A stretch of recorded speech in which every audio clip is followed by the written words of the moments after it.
Hey guys, Chris again with Project Nerf, and today on Nerf ER, we've got a regulator that needs a little help. Let's get to it. Paging Dr. Chris. Dr. Chris to the ER. Paging Dr. Chris to the ER, please.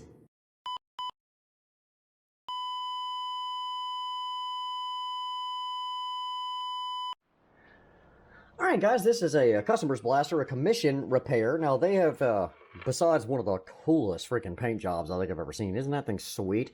They've installed, similar, to the, Jay's Black Tech Regulator upgrade kit in this, and said that they couldn't get it to work, so we're going to crack this bad boy open and get in here and see what we can find out. So I'm going to spare you the agonies of getting the screws out of it and all that stuff and getting it apart, and then we'll come back and start trying to diagnose what's going on in here. Alright, so we've got it opened up and taking a few of the bits and barbs loose so that we can see what's going on here. And so I've got my battery hooked into my test box, so I turn it on.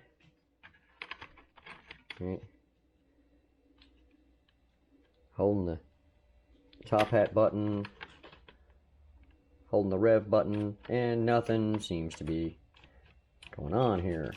So that is, of course, an issue. So the first thing I want to do is make sure that I'm actually getting voltage into the system through my box here. So we're going to put my meter, hopefully you guys can see it if I lay it over here on camera. You can see we're reading zeros. So when I hit these, we should get 2S voltage. So yes, there is voltage going into it, and yet we don't have anything going on. So now it's time to kill the power, disconnect it, and take that board out of there and start inspecting for things, because it's not powering on even though we have voltage going in. So we're going to check the solder points on the board. I believe the board actually has a small fuse in it too that could be all of the real issue here. I've already removed the screws from it. So we're going to get down here with a small screwdriver and disconnect it from the selector board.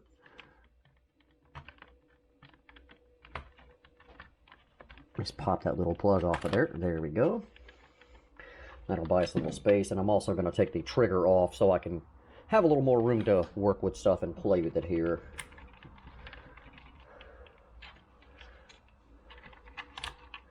Okay, so we're good there. Everything is working, mechanically speaking, as it should. So it appears that everything is in the board the way it should be.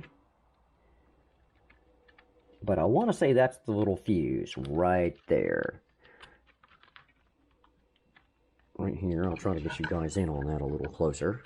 See if I can get you in here.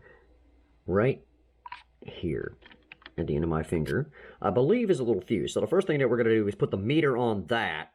Hook some power back up to it. Put the meter on it and check and make sure that we have power coming in and out of that side of the fuse. Got it set up. Pay no attention to what the meter's doing it, because this is an incredibly sensitive meter. It reads in millivolts. But so, again, at our probe here, and hopefully you can see it on cam, we're at 761, reading it off the battery.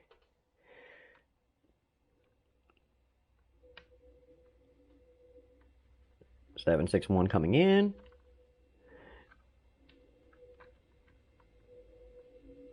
.755 on one side of that little fuse, but when we hit the other side, bupkis. So I'm pretty sure that's probably the whole of our issue. So we're going to get it unhooked, we'll remove the fuse, and then we'll do a continuity test on that. I'll show you how to do that to test and see if that fuse is still good. Alright, so I've set my meter for ohm/continuity, so when we touch our probes together, it should make a buzz. And we may have to hit select. Here we go. Now it's on continuity mode.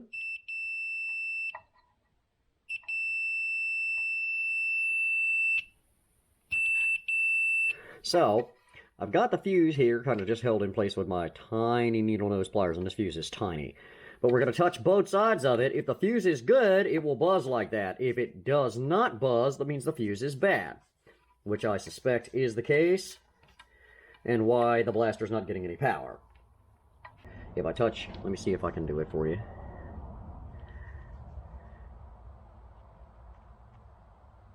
Touch the fuse on those probes. You can see I'm touching both sides of it there. Nothing. So, I believe I've got one of these kits laying around. Let me see if I've got a fuse. If not, I'll show you a little workaround. Alright guys, so I did have a spare fuse, and again, just for the record, this is the one that came out, and there's absolutely nothing when I touch the ends of it. A good fuse, when you do a continuity test, will do that. So, we're going to drop this fuse in here and hook power back up to the blaster and see if it comes on. Alright, moment of truth. Let's turn the power on my trusty test box. Give this a rev. And there it goes. It's on.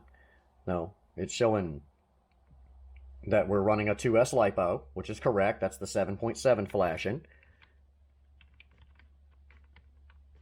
And then I don't remember all of the commands on the thing. Okay, so let's get a mag and stick it in there because all of the sensors are still there and whatnot, and see if we can get it to rev up and, you know, potentially do its thing here, and then we'll get it back together and test it. It looks like we got away real easy here with a fuse that I happen to have in stock. Alrighty, let's apply some juice. Get that turned on. Put a magazine in it. Don't know what the selector is selected for. Should be semi-auto. So in theory,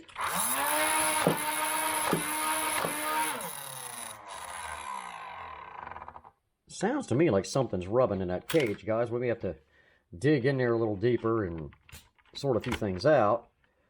But it seems to be working all right, so I'm going to pull the cage out of this thing and just to double check, make sure nothing's rubbing. But it seems to be working good, so yeah, it looks like we lucked out. Alright, pop this open. Sorry I didn't do it for you on camera. One of the flywheels was pushed down just a little bit too far, making that racket, so this should be a whole lot better here. Yeah, that sounds great. It works. Let's get her back together and get it out on the range and play with it for a few minutes. Alright guys, well it's all buttoned up.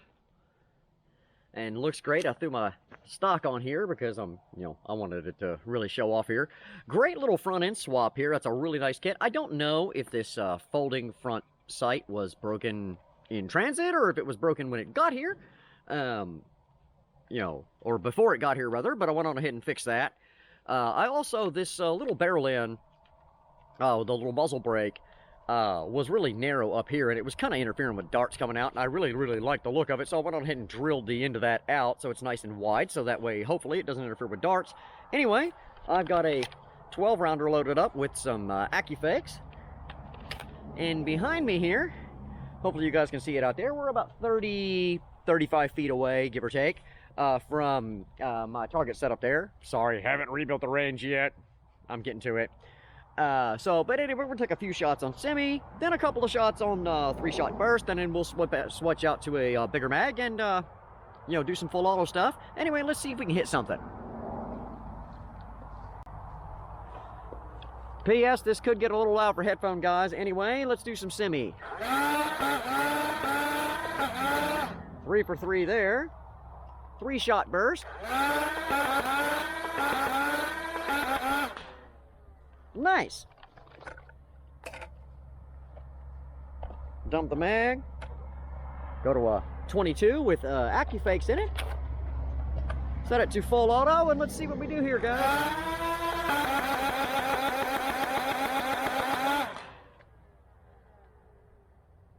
I call that effective.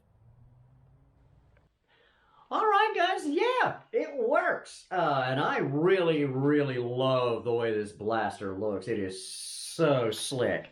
No, you cannot have my stock, by the way. But, for the sake of this video, I was running it on a 2S, and reason being, with these kits, I have found that 2S is the way to go. The stock motors tend to hold up pretty well under a 2S battery. Now, while the board can handle a 3S, the stock motors do not have a lot of longevity.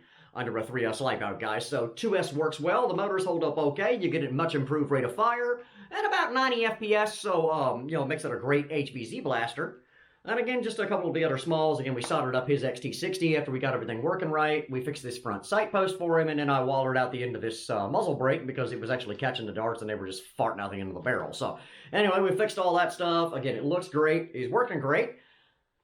I love it. I hope he loves it. And I hope you guys love it. If you notice behind me, phasing different color purples, my little Project Nerf color sign. I reorganized the shop. I got a couple of new toys I'm going to be showing you in weeks to come here. So, definitely, if you haven't done it yet, hit that subscribe button. Turn on all those notifications as you do not want to miss some of the stuff we got coming up. We got some more build guides. We're going to do some more range day stuff. Hopefully, stuff that everybody's going to like and enjoy. Throw us that thumbs up. Really helps us out, guys, on the algorithm. So, please, by all means, hit us there. We did, in fact, do a Patreon. I'll just put the link to that in the description below, guys. There's no hard sell there, but if you'd like to support the channel, there's your opportunity. So please at least take a look at it, and if it's for you, great. If it's not, love you anyway. It's not a problem. We've only been doing this since 2017 without, plus or minus Patreon subscribers is not going to make or break us, so we're going to keep rolling with that. Hopefully you learned a few things about the diagnostic process that I tend to go through. Are we getting power in? Okay, is the power going from A to B to C? Well, obviously in this case we had power in and it was not going anywhere past point A. Replace that bad fuse and easy fix.